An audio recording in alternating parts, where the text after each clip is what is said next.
চলো আজকে আমার মায়ের একটা রেসিপি তোমাদের সাথে শেয়ার করি। তোমরা যদি একবার এঁচোড় এইভাবে বানিয়ে খেয়ে দেখো, আমি তোমাদের গ্যারেন্টি দিয়ে বলছি তোমাদের অনেক বেশি ভালো লাগবে।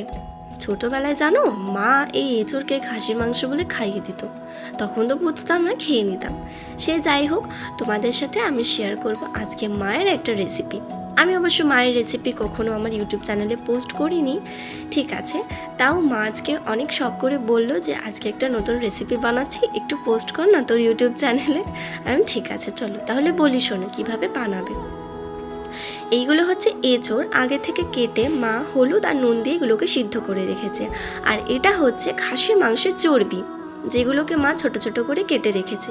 এরপরে কড়াই বসিয়ে তাতে সর্ষের তেল গরম করে এঁচোড়ের না, খাসির মাংসের চর্বিগুলোকে ভেজে নিতে হবে খুব ভালো করে, একটু সামান্য নুন দিয়ে। এরপর একটা মশলা করে রাখতে হবে, আদা, রসুন, গোটা জিরে আর টমেটো সব একসাথে ভালো করে পেস্ট করে রাখতে হবে। এইবারে চর্বিগুলোকে ভাজা হয়ে গেলে তুলে নিতে হবে একটা পাত্রে। এরপর ওই মশলার উপরে হলুদ, লঙ্কা গুঁড়ো আর ধনে গুঁড়োই রেখে দিতে হবে।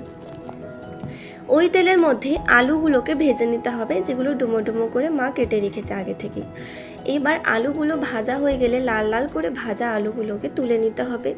এরপর ওই তেলের মধ্যেই, গরম তেলের মধ্যেই তেজপাতা দিয়ে দেবে মা। এরপর কাঁচা পেঁয়াজ দিয়ে দেবে। কাঁচা পেঁয়াজ দিয়ে সেগুলোকে কিন্তু ভালো করে ভাজতে হবে লাল লাল করে।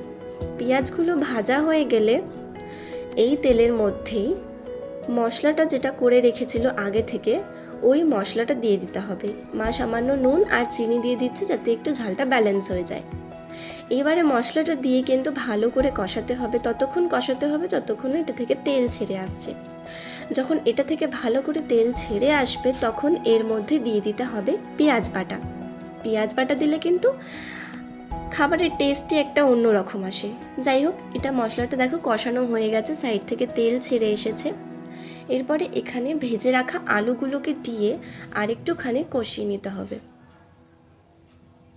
মশলাটা কষানো হয়ে গেলে এর মধ্যে বয়েল করে রাখা এঁচোড়গুলো দিয়ে ভালো করে মাখিয়ে নিতে হবে মশলাগুলো এঁচোড়ের গায়ে। হাফ হাফ করে মা দিয়েছে, কারণ এখানে এঁচোড়ের পরিমাণটা অনেক বেশি ছিল, যেই কারণে মা হাফ হাফ করে সব কিছু মাখিয়ে নিয়েছে। এরপর পরিমাণ মতো জল দিয়ে এঁচোড়টা ঢেকে দিতে হবে, কিছুটা ফুটিয়ে নিতে হবে। 10 মিনিটের মতো রেখে, 10 মিনিট রাখলেই ওটা কিন্তু ফোটানো হয়ে যাবে, সিদ্ধ হয়ে যাবে ভালো করে, আলু মশলা সব কিছুই। তো এখানে যেহেতু এঁচোড়টা অনেক বেশি ছিল, তাই মায়ের মনে হয়েছিল যে মশলাটা অনেকটা কম হয়ে গেছে, তাই এখানে আরেকটুখানি মশলা, হাফ চামচ করে হলুদ গুঁড়ো, লঙ্কা গুঁড়ো আর ধনে গুঁড়ো মা দিয়ে দিয়েছে। এরপরে ফোটানো হয়ে গেলে এর মধ্যেই খাসির মাংসের চর্বিগুলোও কিন্তু মা দিয়ে দিয়েছে। এরপর এটাকে আরেকবার একটু ঢেকে দিতে হবে 2-3 মিনিটের জন্য।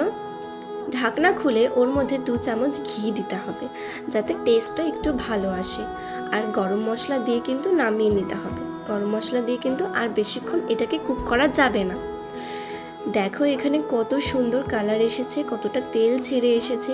এটা কিন্তু খাসির মাংসের থেকে কিছু কম নয়, চর্বিগুলো দেখা যাচ্ছে। যাই হোক, ভিডিওটা ভালো লাগলে লাইক করে দাও আর চ্যানেলটা সাবস্ক্রাইব করে